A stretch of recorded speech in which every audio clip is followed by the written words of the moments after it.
नमस्कार मित्रों, मैं संदीप कुमार आपको अपने YouTube चैनल युवाम डिजिटल क्लासेस पे स्वागत करता हूं। आज एसएससी जीडी के PYQ में हम लोग का पहला सेट है जिसको हम लोग स्टार्ट करेंगे, जिसमें आपका पहला प्रश्न दिया गया है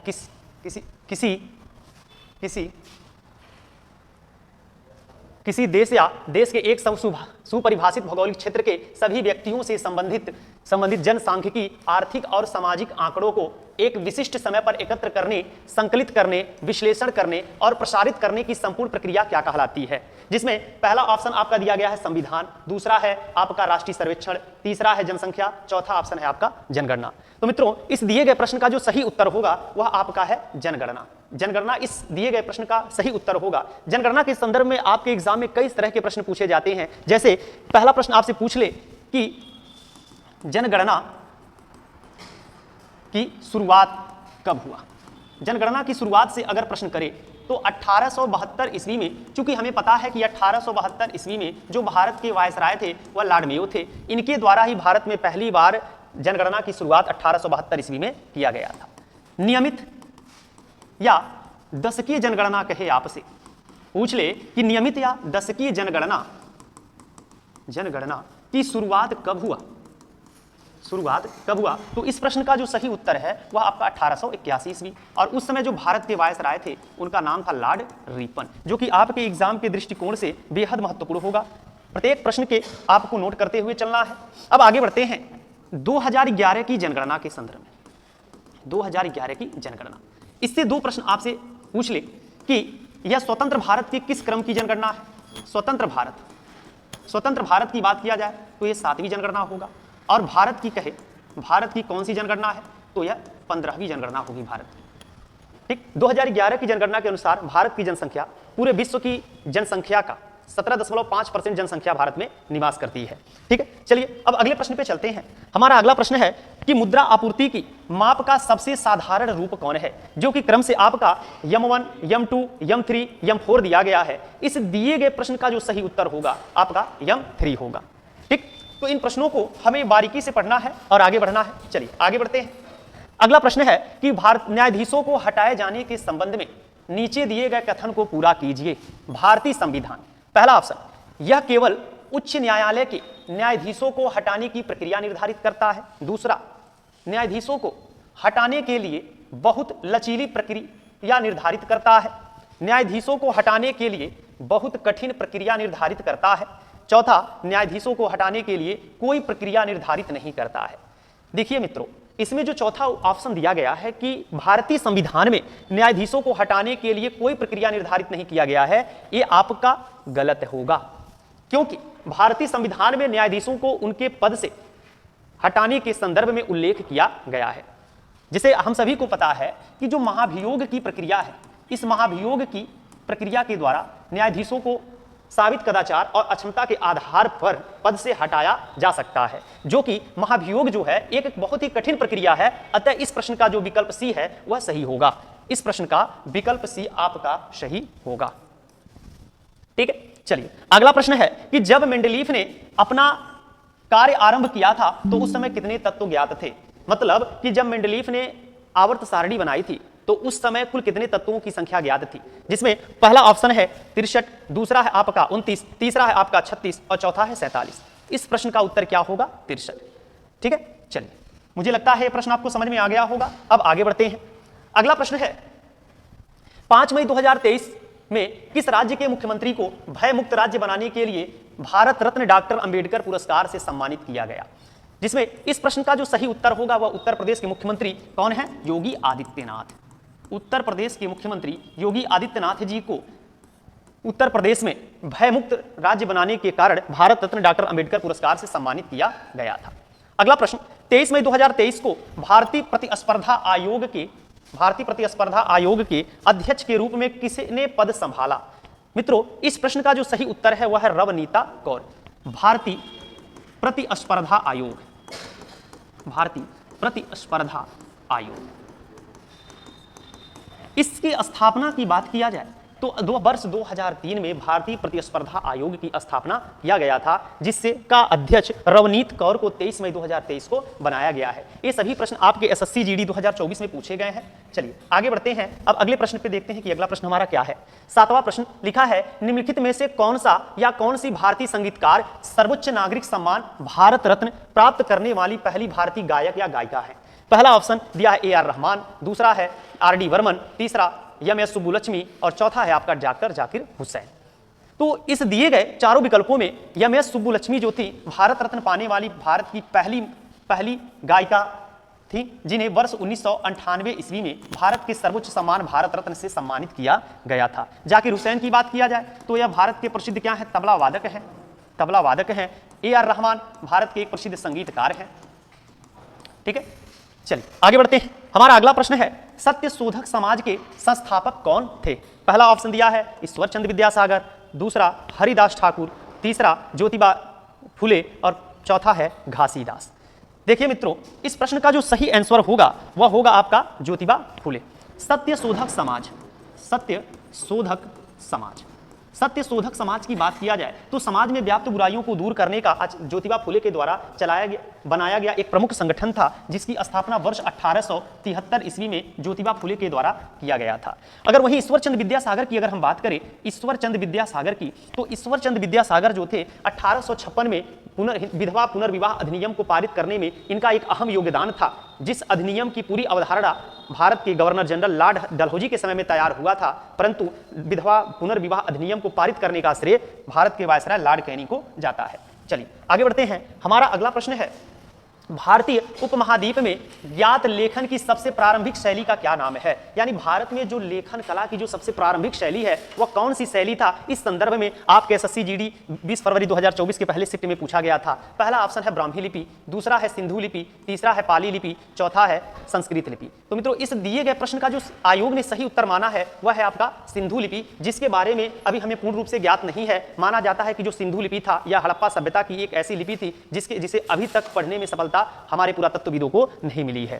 ठीक, अगला है 10वां प्रश्न, भारत की पहली आर्थिक जनगणना राज्य या केंद्र शासित प्रदेशों के सहयोग से दौरान लक्षद्वीप को छोड़कर संपूर्ण देश में आयोजित किया गया था। इस प्रश्न में रिक्त स्थान दिया गया है, जहां पर हमें सही वर्ष का चुन करके उस रिक्त स्थान की पूर्ति करना है। तो मित्रों, जो 1977 का वर्ष है, इस वर्ष के दौरान लक्षद्वीप को छोड़कर पूरे भारत में आर्थिक जनगणना का कार्य आयोजित किया गया था। वर्ष 1997 में अगर बात किया जाए, telecom regulatory authority of India की स्थापना किया गया था। यह बात भी हमारे लिए बेहद महत्वपूर्ण है। 1987 ईस्वी का जो वर्ष है यह बेहद महत्वपूर्ण है, क्योंकि 16 सितंबर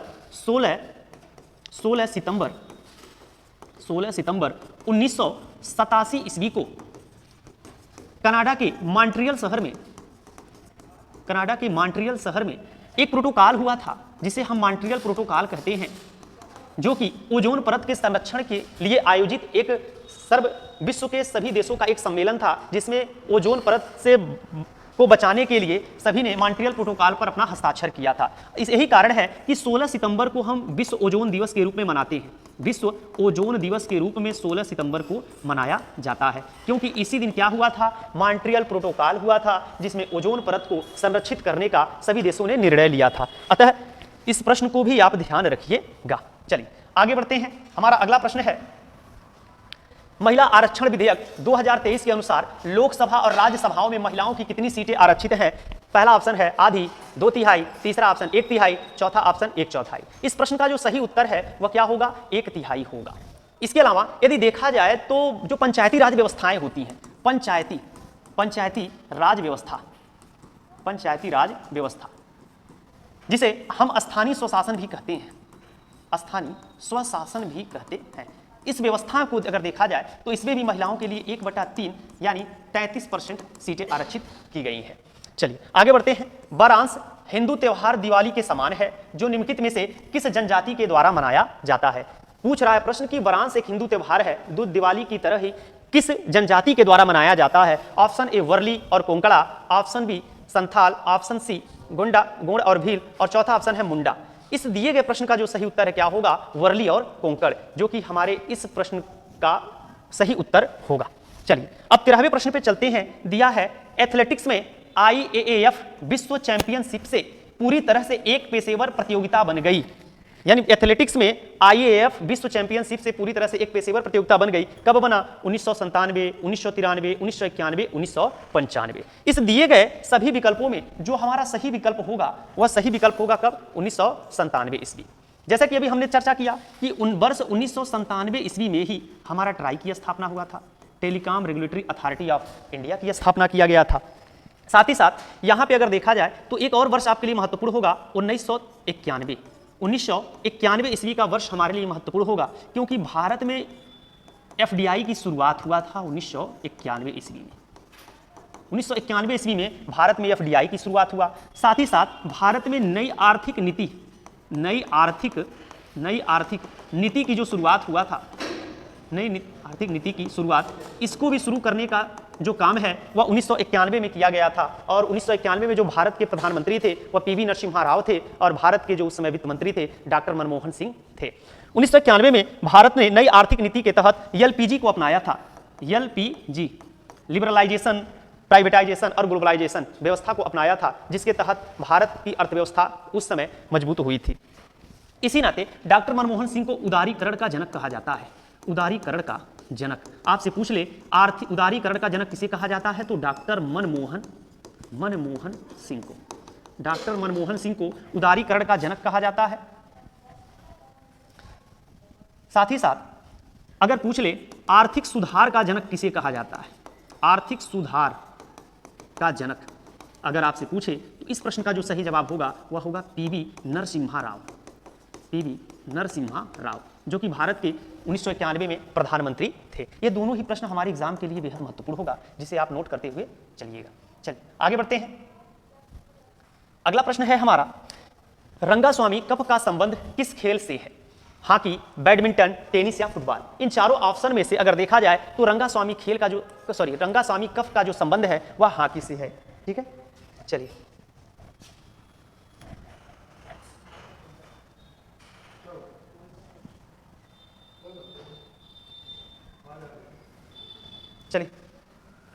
आगे बढ़ते हैं। हमारा 15वां प्रश्न है, पंडित बिरजू महाराज एक भारतीय नर्तक, संगीतकार, गायक और भारत में कथक नृत्य के कालका बिंदादीन घराने के प्रतिपादक थे। तो प्रश्न आपका यह पूछ रहा है कि जो पंडित बिरजू महाराज थे वह कथक के एक प्रसिद्ध नर्तक थे जिनका संबंध लखनऊ के किस घराने से है? हालांकि यहाँ इस प्रश्न में लखनऊ कहीं नहीं लिखा है, यह लिखा है कि कालका बिंदादीन घराना, जो कि संबंधित कहाँ से था? लखनऊ से संबंधित था कालका बिंदादीन घराना। साथ ही साथ अगर हम देखें तो जो लखनऊ घराने के प्रसिद्ध अच्छन महाराज को हम जगन्नाथ महाराज भी कहते हैं। जगन्नाथ महाराज के पुत्र का नाम जो था वह कौन थे? बिरजू महाराज।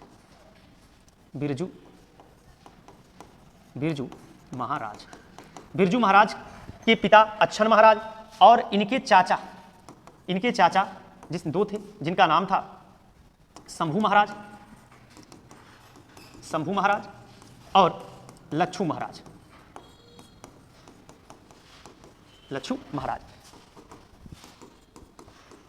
ये सभी क्या थे? लखनऊ घराने के एक उत्कृष्ट कथक नर्तक थे जिनसे आपसे परीक्षा में अक्सर प्रश्न पूछे जाते हैं। चलिए अगले प्रश्न पे चलते हैं। हमारा अगला प्रश्न है, भारतीय संविधान के भाग 4A के अनुसार यदि माता पिता या संरक्षक, फिर रिक्त स्थान दे दिया है, वर्ष तक की आयु वाले अपने यथास्थिति बालक या प्रतिपालक के लिए शिक्षा का अवसर प्रदान करेंगे। कहने का मतलब यह है कि भारतीय संविधान के भाग 4A मौलिक कर्तव्य, भाई भारतीय संविधान के भाग 4A में क्या है? भाग 4A किसका उल्लेख किया गया? 4A में मौलिक कर्तव्य का।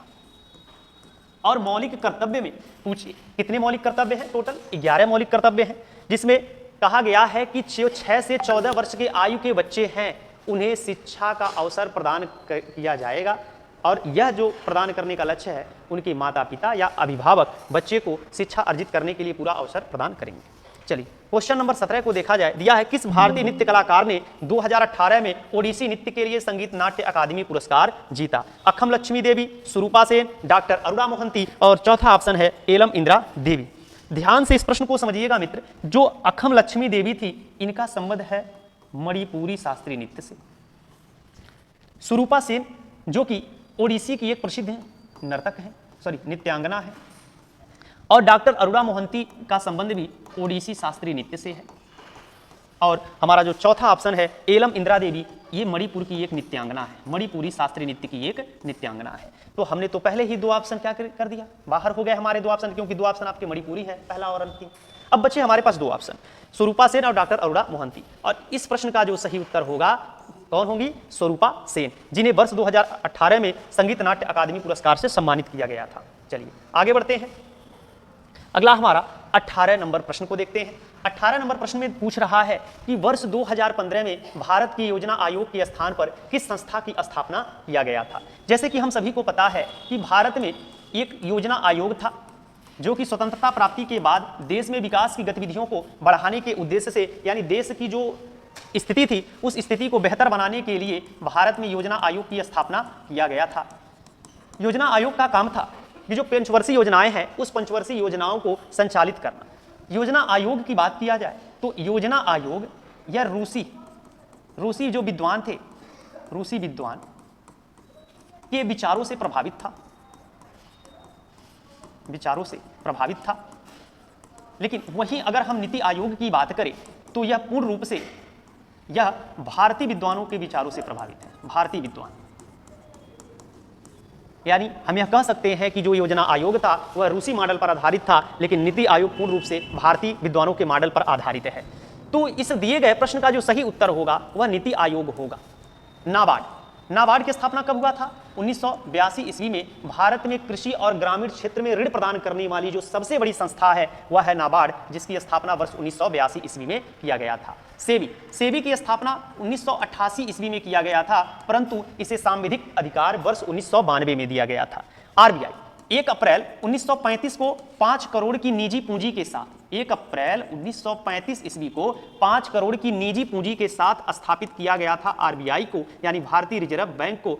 लेकिन इसका जो राष्ट्रीयकरण है वह 1 जनवरी 1949 ईस्वी को किया गया था। ठीक, चलिए आगे बढ़ते हैं। अगर आपसे पूछे कि आरबीआई की स्थापना किस समिति के सिफारिश पर किया गया, तो हिल्टन यंग कमीशन, जिसे शाही आयोग भी कहा जाता है, और इस समिति का गठन वर्ष 1926 में किया गया था, जिसके सिफारिश पर भारत में आरबीआई की स्थापना किया गया था। ठीक है, चलिए अगला प्रश्न दिया है 19 number, open network for digital commerce की एक पहल है। क्या पहल है, उद्योग संवर्धन और आंतरिक व्यापार विभाग, नीति आयोग, सांख्यिकी और कार्यक्रम कार्यान्वयन मंत्रालय, सूचना एवं प्रसारण मंत्रालय। इस दिए गए प्रश्न का जो सही उत्तर होगा वह ऑप्शन नंबर क्या होगा, पहला। चलिए आगे बढ़ते हैं। अगला और अंतिम प्रश्न है हमारा, बैडमिंटन के संबंध में निम्नलिखित में से कौन सा कथन सही है। 2 कथन दिए गए हैं और दोनों ही कथन बैडमिंटन के संदर्भ में है। हमें सही ऑप्शन का चुनाव करना है कि जो बैडमिंटन के संदर्भ में ये दोनों कथन बताए गए हैं क्या वह सही है। अगर सही है तो हम दोनों को सही मारेंगे, गलत है तो दोनों को हम गलत करेंगे। जैसे पहला कथन दिया गया है, पहला कथन यहाँ पे दिया गया है कि बैडमिंटन के खेल की शुरुआत में और जब स्कोर बराबरी पर होता है तो सर्वर बाईं ओर के सर्विस कोर्ट से सर्व करता है, ए ऑप्शन। दूसरा, सर्वर और रिसीवर हमेशा विपरीत सर्विस कोर्ट में लेकिन एक ही तरफ खड़े होते हैं। मित्रों, इस दिए गए प्रश्न का जो सही उत्तर है, प्रश्न उत्तर संख्या 4, ना तो 1 ना तो 2, यानी इस बैडमिंटन के संदर्भ में जो दोनों ही कथन दिए गए हैं दोनों ही क्या है, गलत है। ठीक, यदि आपको हमारा यह क्लास अच्छा लगा तो हमारे यूट्यूब चैनल युवाम डिजिटल क्लासेस को सब्सक्राइब, कमेंट और लाइक जरूर करिएगा। साथ ही साथ अपने मित्रों और हित दोस्तों के पास हमारे चैनल को शेयर भी करिएगा। धन्यवाद।